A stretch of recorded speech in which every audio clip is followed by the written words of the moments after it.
En Caral Supe se dieron hechos como, por ejemplo, que los agricultores de Caral cultivaran algodón que los emprendedores de Caral transformaban en redes de pesca, que luego comercializaban o intercambiaban con los puertos pesqueros que se encontraban a 30, 40 kilómetros de distancia para obtener peces y moluscos que ellos necesitaban para su alimentación.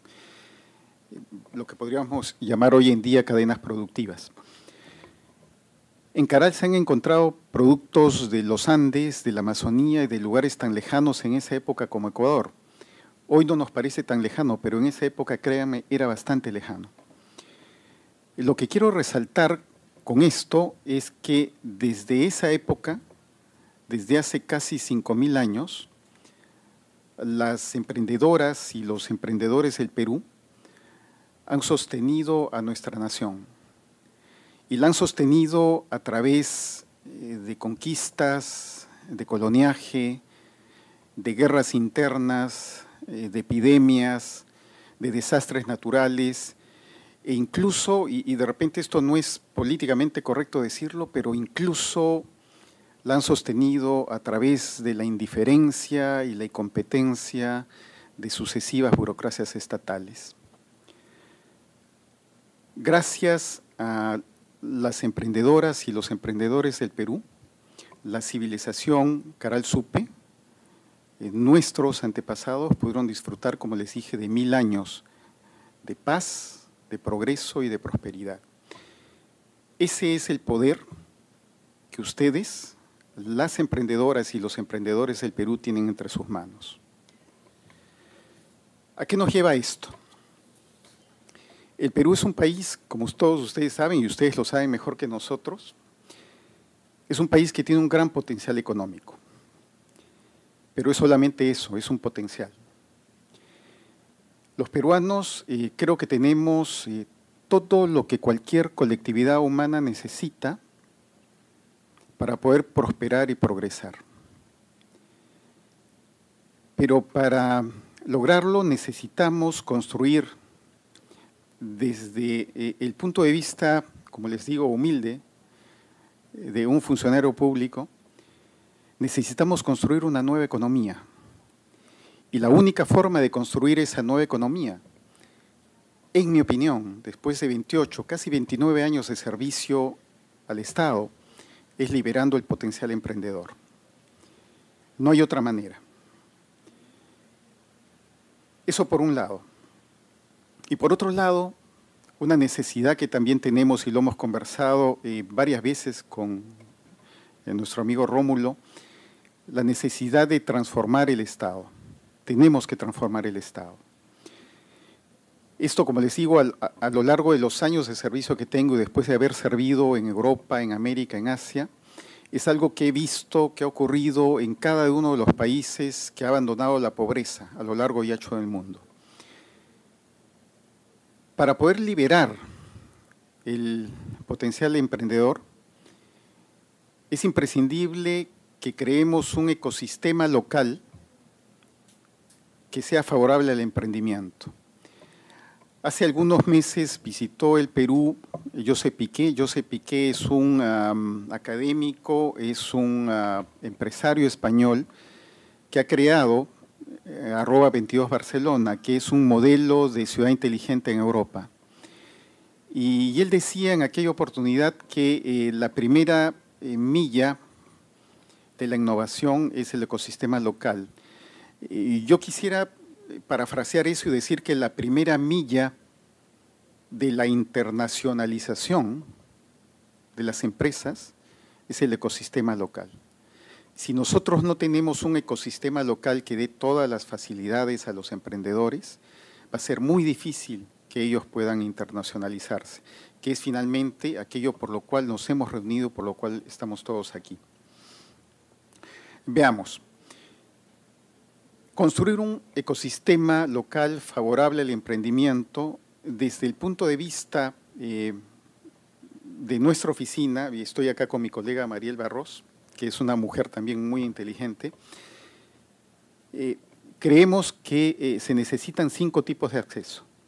En primer lugar, un acceso adecuado a la formalidad. En segundo lugar, un acceso adecuado al capital de trabajo. En tercer lugar, acceso adecuado a la tecnología. En cuarto lugar, acceso adecuado a los mercados nacionales e internacionales. Y por último, y esto es algo que es transversal a toda la ecuación emprendedora, acceso adecuado al desarrollo de las habilidades y capacidades necesarias para aprovechar todos los demás factores que nos ofrece, digamos, la economía. ¿Qué enfrentan los emprendedores en el Perú desde nuestro punto de vista? En primer lugar, una formalidad que rechaza, que excluye. Instituciones y reglas que han sido hechas más pensando en facilitar las cosas al administrador que al administrado. Un sistema económico que está plagado de sobreregulación, de complejidad y de falta de transparencia. El Estado, más que ser un aliado, es una carga pesada. Y lo que necesitamos es cambiar eso. Necesitamos un Estado que no solamente controle y castigue, sino necesitamos un Estado que también incentive y fomente y apoye y acompañe. Necesitamos un Estado que sea un agente de cambio y funcionarios públicos que sean profesionales y comprometidos. Necesitamos funcionarios públicos que tengan una mentalidad disruptiva, que sean capaces de ver la ola de los cambios que se están produciendo en el mundo y en lugar de oponerse a ellos, en lugar de obstaculizarlos, se suban a esa ola y contribuyan a que esos cambios lleguen plenamente a nuestro país. Otro problema que desde nuestro punto de vista enfrentan los emprendedores es el del acceso al crédito. Hace poco, con mi colega Mariel Barroso, estuvimos en una reunión de APEC, del Foro de Cooperación Económica Asia-Pacífico en Malasia, y yo tuve la oportunidad de conversar con Dato Rohana Mahmud, que es una mujer de negocios malasia, es dueña de una empresa llamada Capital Venture, que es una de las financieras más importantes de Malasia, y cuando yo le comentaba que en el Perú, una emprendedora o un emprendedor tienen que pagar tasas de interés por capital de trabajo de 20, 25, 30, 35%, no lo podía creer. Me decía, ¿y todavía existen emprendimientos en el Perú? Sí, todavía existen emprendimientos con el Perú. Y con Dato Rohana hemos conversado para ver alternativas que permitan precisamente poner a disposición de los emprendedores peruanos nuevas fuentes de financiamiento. Pero esto es algo que tenemos que enfrentar. Necesitamos establecer en el Perú un esquema de tasas de crédito razonables e instrumentos de crédito que se adapten a las necesidades de los emprendedores. Esta es una necesidad urgente desde nuestro punto de vista y es algo en lo cual tenemos que ponernos de acuerdo pronto, ¿no? Otra cosa que significa, y perdón que mencione la palabra problema, porque es cierto, la palabra problema, como dijo Jenny, muchas veces nos centraba, pero es cierto, quizás sea un desafío, es lo que yo llamaría la marginación tecnológica. Yo creo que el deber del Estado como tal es poner a disposición de los agentes económicos, asegurarse de que estén presentes y sean disponibles a lo largo y ancho de nuestro territorio las tecnologías modernas. Eso por un lado. ¿Por qué? Porque es importante que los agentes económicos, en especial aquellos que están más íntimamente vinculados a la población, como son las pymes, conozcan precisamente cuáles son las tecnologías que se están usando en los mercados internacionales, que sepan cómo hacer las suyas y sepan cómo adoptarlas y adaptarlas a sus actividades económicas. Otro problema u otro desafío, si queremos, es el de la sequía informativa sobre el potencial de los mercados. Yo creo, y ustedes deben saberlo mejor que yo, que es imprescindible que las emprendedoras y los emprendedores cuenten con información adecuada sobre los mercados. Y no solo eso, sino además que cuenten con una red de entidades de gobierno en las cuales apoyarse para poder llegar adecuadamente a esos mercados. Esa es una tarea pendiente también. Necesitan las emprendedoras y los emprendedores peruanos conocer cuáles son, cómo funcionan y cómo pueden integrarse a las principales cadenas globales y regionales de valor y de suministro. Esa es una tarea que también le corresponde al Estado y es una tarea que desde mi punto de vista no estamos haciendo bien. Finalmente, está el tema del talento.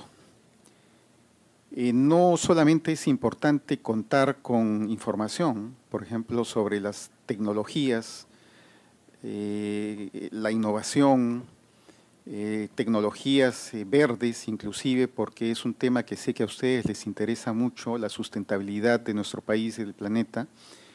No solamente es importante contar con información y tener a disposición esas tecnologías en nuestro país, sino que es importante que ustedes sepan cómo utilizarlas, cómo, repito, adoptarlas, cómo hacerlas suyas y cómo, a partir de esas tecnologías, quizá crear tecnologías nuevas.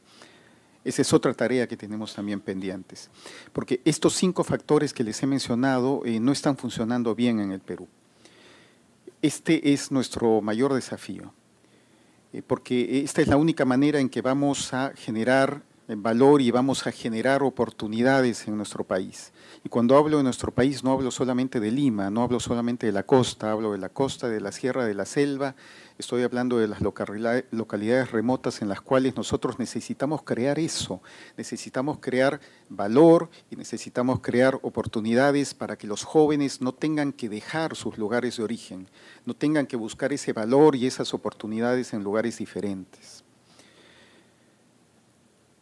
Por otra parte, hay algo que también creo que es importante mencionar, y es que la forma de hacer política y de hacer las políticas en nuestro país, y esto es un mea culpa, es una forma de hacer política que responde a las necesidades del siglo XVIII, a la época de la Ilustración y la manufactura. Pero resulta que estamos en el siglo XXI, estamos a inicios de la era del conocimiento y la digitalización. Y lo que exige esta era es un tipo diferente de hacer políticas, ¿no? Allá por el siglo XVIII el Estado lo podía hacer todo, sin consultar con nadie.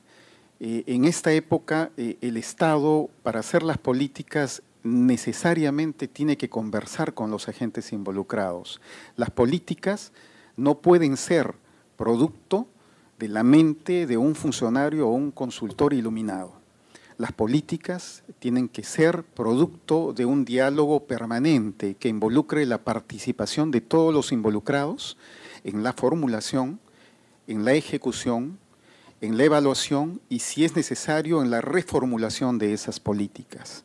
Eso es parte de la labor de reconfigurar el Estado peruano.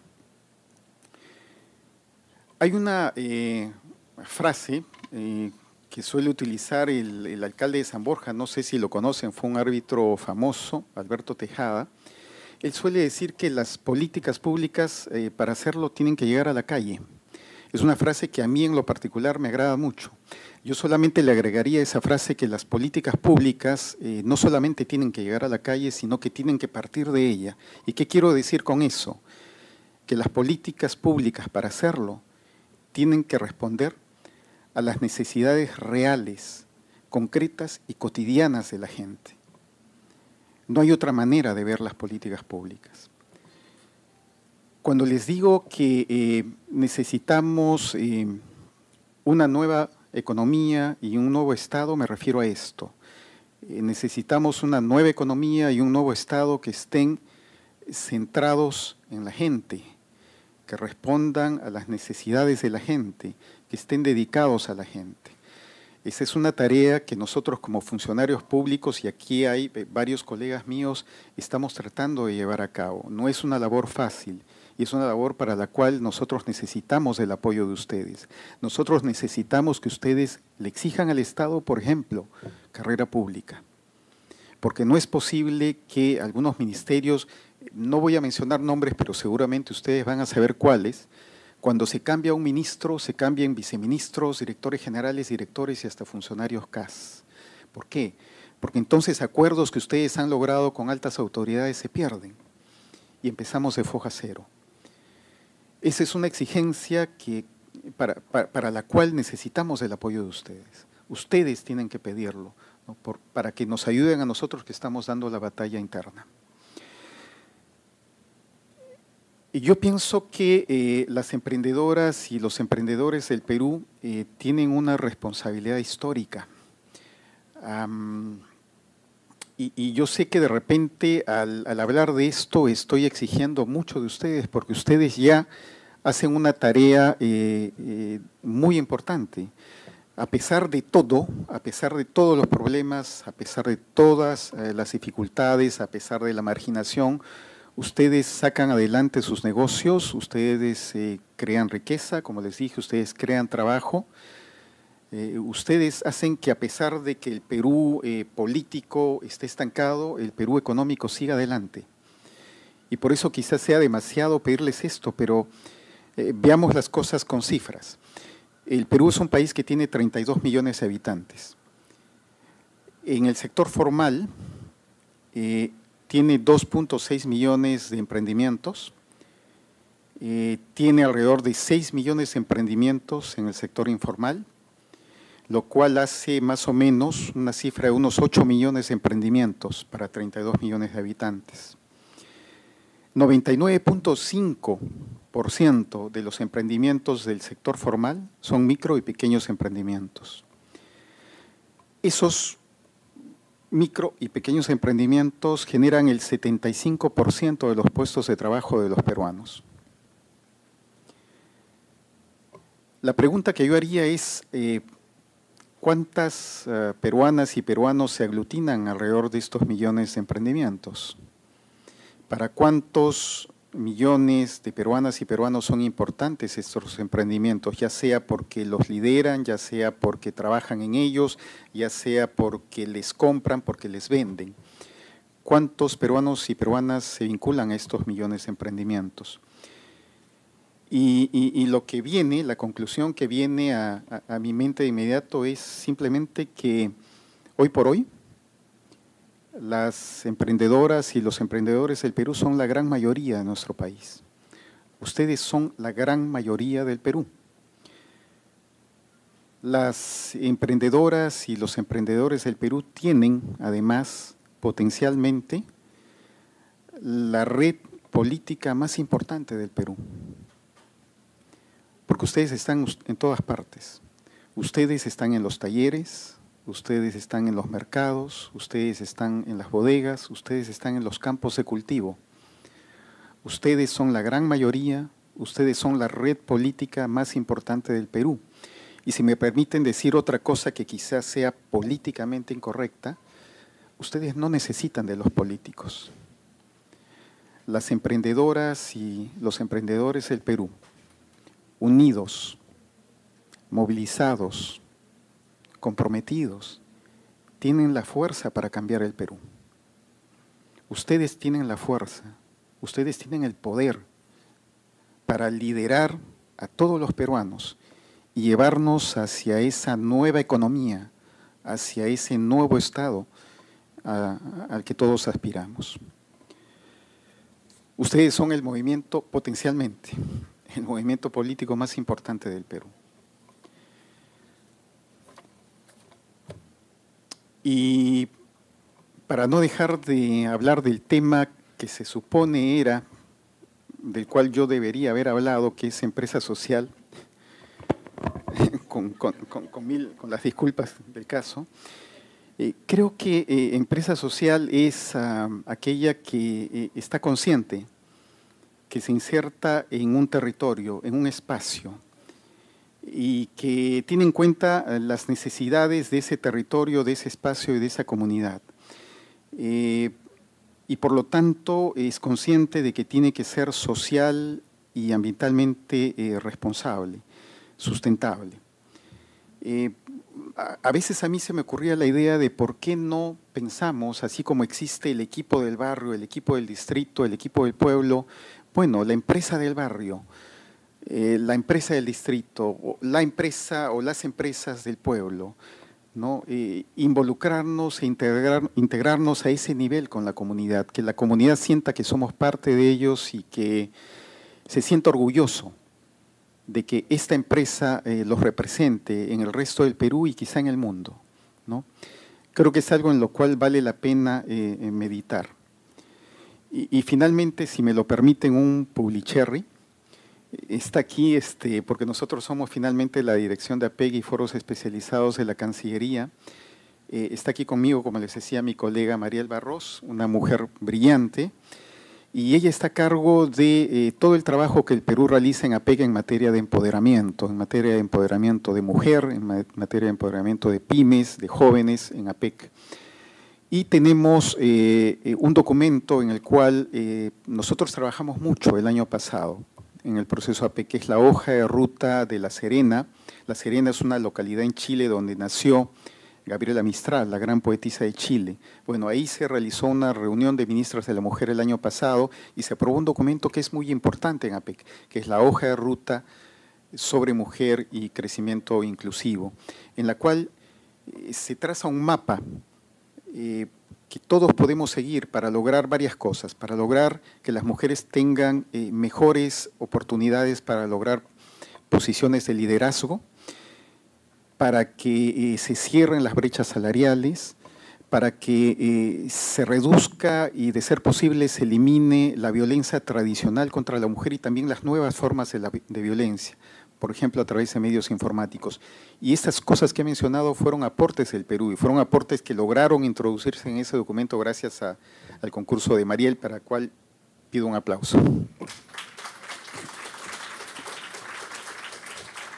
Nuevamente, quiero pedirle disculpas si lo que han escuchado no es lo que pensaban escuchar. Creo firmemente en el potencial de la mujer y les digo por qué, porque yo soy abuelo, o sea, soy nieto de una mujer, hijo de otra, hermano de dos, esposo de una, padre de una y nieto, y abuelo, perdón, de otra mujer. Y las mujeres realmente configuran nuestra vida. Yo no tengo vergüenza ni tengo ningún tipo de restricción personal de decir que soy profundamente dependiente de las mujeres de mi casa, pero precisamente eso es lo que creo ha enriquecido mi vida, de mi casa y de mi oficina. Creo que eso es lo que ha enriquecido mi vida y lo que ha hecho que dentro del desarrollo profesional que he tenido sea consciente, mucho más consciente de las necesidades de mi país. Todos queremos tener un país que sea económica y socialmente equilibrado, que sea inclusivo, que sea sustentable, que sea innovador y seguro. Y creo que gracias al concurso de ustedes y con el compromiso de ustedes, y si ustedes se animan a tomar esta responsabilidad política, creo que podemos lograrlo.